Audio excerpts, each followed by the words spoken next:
مومن ترازو کے دو پلڑوں کی مانند ہے، جتنا ایمان میں اضافہ ہوگا اتنا بلا و مصیبت میں بھی اضافہ ہوگا۔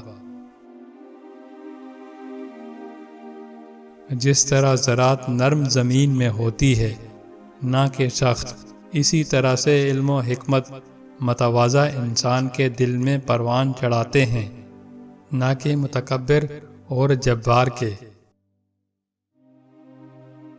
اطاعت خدا میں مال خرچ کرنے سے پرہیز نہ کر، ورنہ وہ برابر خدا کی معصیت میں خرچ ہو جائے گا۔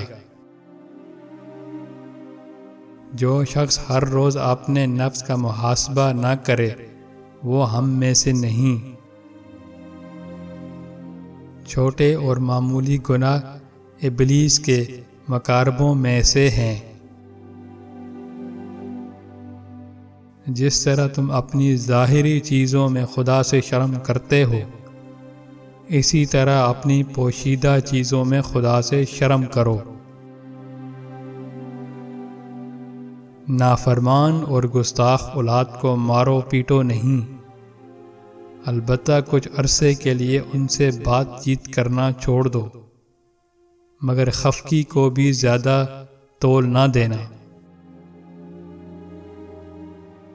خدا کسی چیز پر اتنا غضبناک نہیں ہوتا جتنا اس ظلم پر ہوتا ہے جو عورتوں اور بچوں پر کیا جائے۔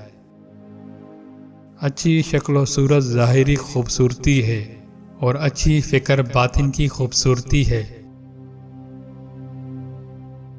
جو شخص اپنے غصے کو لوگوں سے روک لے، خدا قیامت کے دن اس سے اپنا عذاب روک لے گا۔